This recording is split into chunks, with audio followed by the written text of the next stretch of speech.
Hello दोस्तों, hope आप सब अच्छे होंगे। आपकी तैयारी ऐसी चल रही होगी। मैं हूं शंकी फाजा, तो आपका स्वागत करता हूं अपने यूट्यूब चैनल पर।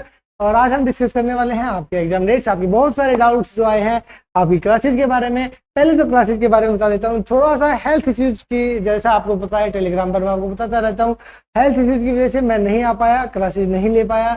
Now I am feeling better, I will take more classes in future regularly. बहुत जल्द आपको क्लासेस, बहुत जल्द बोले तो कल से आपको क्लासेस स्टार्ट मिलेगी। कौन सा टॉपिक मैं स्टार्ट कर रहा हूँ आपका टीजीटी पीजीटी मैथ्स का, दैट इज रेमान इंटीग्रल।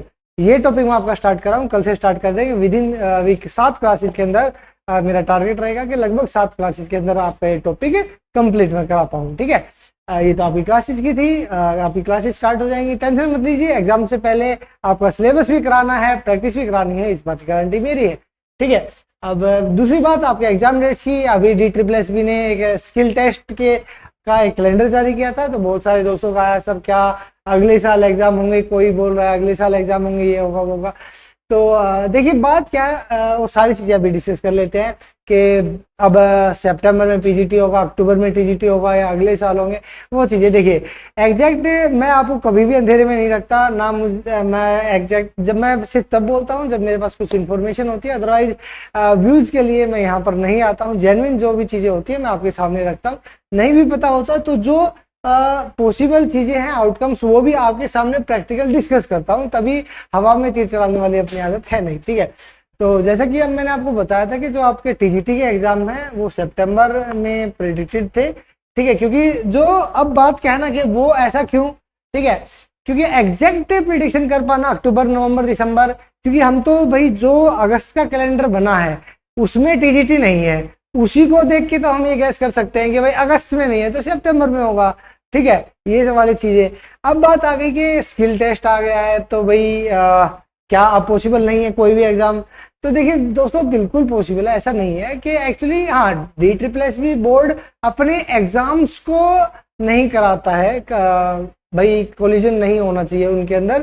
ठीक है, एक ही डेट पे एक बोर्ड एक से ज्यादा एग्जाम नहीं लेता है।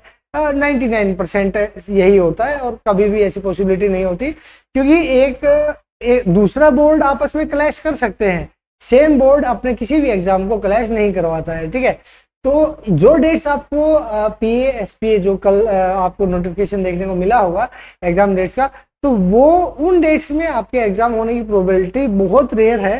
ठीक है, रेयर चांस है कि वो क्लैश कर जाए। ठीक है, उनसे अलग डेट पे आपका एग्जाम हो सकता है। तो इज इट पॉसिबल कि आपका एग्जाम, अगर DSSB के पास वो एग्जाम डेट्स हैं, जैसा कि मैंने आपको बताया था एक कैलेंडर जो मैंने देखा था, उस कैलेंडर के अकॉर्डिंग तो चीजें हैपन हो रही थी अगस्त में। ठीक है, जैसे मैंने आपको बताया था DSSB का डायरेक्टर तो मैं हूं नहीं कि जो आपको एग्जैक्ट बता पाऊंगा। जो चीजें आप जैसे यार दोस्त हैं, जो चीजें शेयर कर देते हैं तो आपको बता देते हैं, नहीं करते तो भाई अपना चुपचाप बैठे हैं, अपना पढ़ा रहे हैं। ठीक है, इधर उधर की बातें हम करते ही नहीं है, तो वो वाली बात है। अब जो कह रहे हैं कि अगले साल होगा, that is a purely gas, वो एक प्योर गैस है कि हवा में तीर वाली बात है। ठीक है, अगर मैं भी ये बोलूंगा तो वो हवा में तीर उड़ता हुआ तीर अपने को नहीं लेना। ठीक है, तो वो वाली चीजें हैं कि ऐसा कुछ नहीं है। देखो पॉसिबिलिटी, क्योंकि देखो अभी का एग्जैक्ट पता लग सकता है कि फिलहाल है या नहीं है।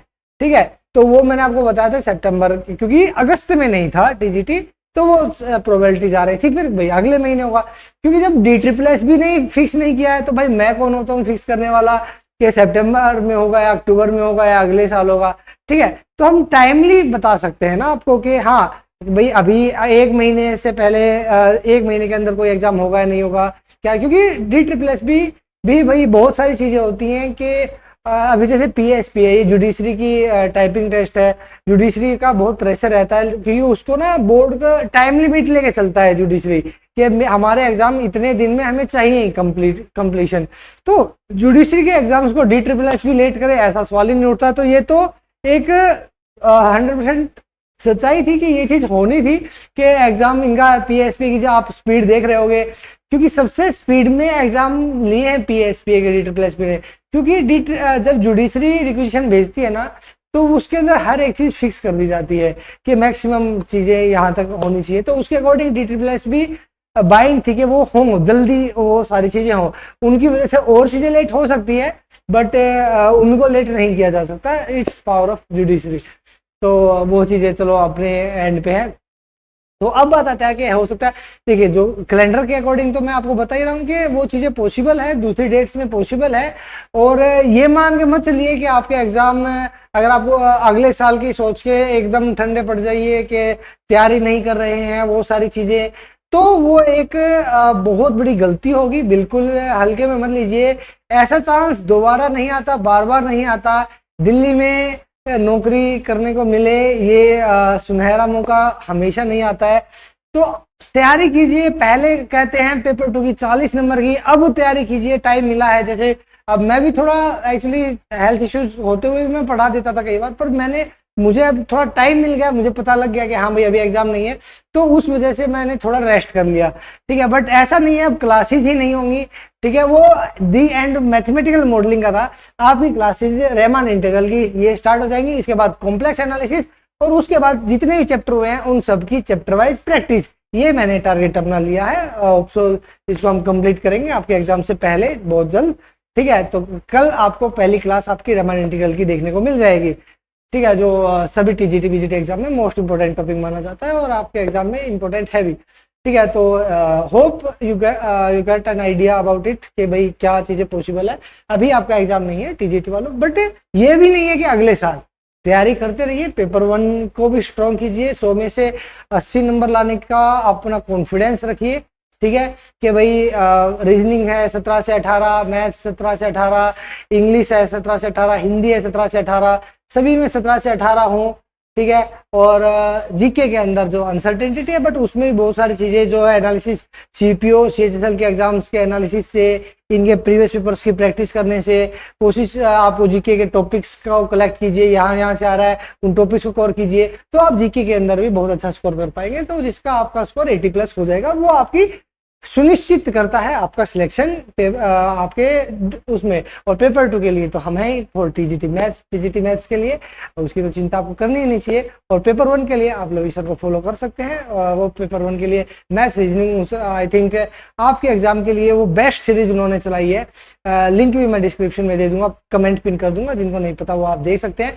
पेपर 1 की आज तक के जितने भी DSSS के हुए हैं वो सारी चीजें उसमें लवी सर प्रैक्टिस करवा रहे हैं पेपर 1 के लिए, तो वो आप देख सकते हैं, कमेंट पिन कर दी गई है, वो आप देख लीजिए, ठीक है।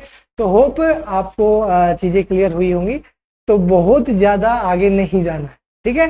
थोड़ा होने अपनी तैयारी को स्ट्रिक्टली डिसिप्लिन रखिए और तैयारी करते रहिए, ठीक है। चलिए आपसे फिर से मुलाकात होगी अगले वीडियो में, तब तक के लिए बाय बाय, टेक केयर, अपना और अपने परिवार का ख्याल रखिए। फिर से कल आपसे मुलाकात होगी, जय हिंद।